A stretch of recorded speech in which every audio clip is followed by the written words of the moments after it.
नमस्कार। मैं GRS news के लिए गिरीश शेखरवार। आज के इस ब्लॉग में मैं बात करूंगा किसान संगठनों की और दिल्ली में घुसने वाले उन किसान संगठनों के लिए जिन्हें कि बदनाम करने के लिए सरकार ने एक योजना बनाई है। सरकार की ज़बरदस्ती के बावजूद जिस तरह पूरे देश में किसान संगठनों के पक्ष में माहौल बनता जा रहा है, यहाँ तक कि उनका मात्र संगठन भारतीय किसान संघ तक एमएसपी के मुद्दे को लेकर किसान संगठनों के साथ में, भले ही वो उनके साथ मिलकर आंदोलन नहीं कर रहा है, लेकिन एमएसपी यहाँ तक कि किसानों को लाभकारी मूल्य दिलाने के लिए भारतीय किसान संघ अन्य किसान संगठनों के साथ मिलकर अभियान चलाता रहता है। हालांकि किसान संघ सड़क पर उतरकर संघर्ष करता नहीं दिख रहा। तो मैं बात कर रहा था कि किस तरह सरकार पूरे देश के किसानों को अब प्रांतीय आधार पर बांटना चाहती है। आप सभी लोग जानते हैं कि पिछली बार भी जो एक सवा साल किसान आंदोलन चला था, उन किसानों को भी सरकार ने आतंकवादी और तमाम तरह की उपमाओं से विभूषित किया था। इस बार भी उन किसानों को सरकार द्वारा प्रांत के आधार पर बांटने की तैयारी है। निश्चित तौर पर इस आंदोलन में सबसे ज़्यादा पंजाब और हरियाणा के ही किसान हैं। तो सरकार ये चाहती है कि पूरे देश में किसानों को इस आधार पर बांटा जाए, जो आंदोलन करने वाले दिल्ली में आंदोलन करने के लिए उससे निकटवर्ती प्रांत के लोग पंजाब और हरियाणा के ही बहुतायत में रहते हैं। अन्य प्रदेशों के जो किसान आते हैं, वो किसान इतनी संख्या में नहीं होते जितने के आसपास के होते हैं। पश्चिमी उत्तर प्रदेश के किसान भी इस आंदोलन में शामिल होते रहते हैं। भारतीय किसान यूनियन, चाहे वो टिकैत गुट हो या अन्य किसान संगठन, लेकिन एमएसपी के मुद्दे पर भले ही इन किसान संगठनों का आपस में अलग अलग मतैक हो आंदोलन को लेकर, लेकिन एमएसपी के मुद्दे को लेकर ये किसान सभी संगठन एकजुट हैं और वो निकट भविष्य में इस मुद्दे को लेकर निश्चित तौर पर आपको सड़क पर उतर कर लड़ते हुए दिखाई देंगे। सरकार ने किसानों से बातचीत की। हालांकि कृषि मंत्री अर्जुन मुंडा ने इस बात से इनकार किया कि वो एमएसपी दे पाएंगे। भारतीय जनता पार्टी वैसे भी, ये बात अलग है कि वो जब विपक्ष में थी तब वो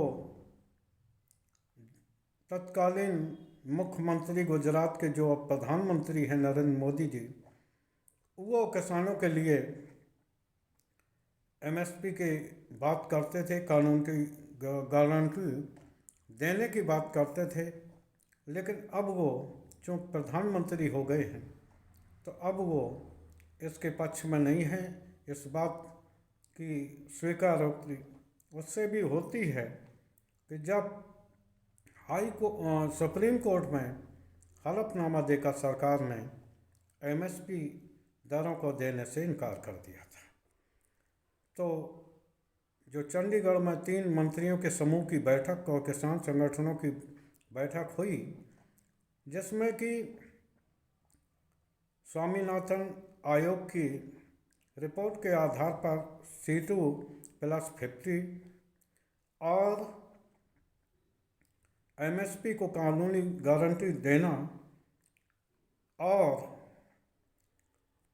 भूमि अधिग्रहण विधेयक 2013 को फिर से लागू करने जैसी मांग को लेकर सरकार ने कुछ समय मांगा है। 18 तारीख को फिर एक बार किसान संगठन और सरकार साथ में बैठेगी। देखना है कि इसमें क्या बात तय होती, लेकिन ये बात तय हो गई है कि MSP पर कोई भी बातचीत नहीं होगी, क्योंकि सरकार कई बार मना कर चुकी है और किसान संगठन इसी बात को लेकर अड़े हुए हैं। तो लगता यह है किसान संगठनों की ओर से भी ये बात खुलकर आई कि 18 तारीख तक वो अपने आंदोलन को स्थगित रखेंगे, लेकिन यहाँ से वापस नहीं जाएंगे। वो MSP कानून गारंटी कराने के बाद ही लौटेंगे। निश्चित तौर पर ये जो टकराव सरकार और किसानों के बीच में है, ये खतरनाक स्थिति है। आखिर सरकार जिसका खजाना व्यापारियों उद्योगपतियों के लिए खुला रहता है, आखिर किसानों के लिए वो अपने खजाने का उपयोग क्यों नहीं करती है। किसानों के लिए ये दलील दी जा रही है कि अगर MSP लागू किया गया तो 10 लाख करोड़ रुपए की ज़रूरत होगी। निश्चित तौर पर ये भ्रम फैलाने वाली बात है, क्योंकि सरकार की मंशा किसानों को MSP देने की है ही नहीं। अब सरकार आंदोलन में ये चाहती है कि केवल हरियाणा और पंजाब का ये आंदोलन रह जाए और अन्य किसान इससे अछूते रहें। तो उन्होंने अब ये भ्रम फैलाना शुरू कर दिया कि MSP का सबसे ज़्यादा लाभ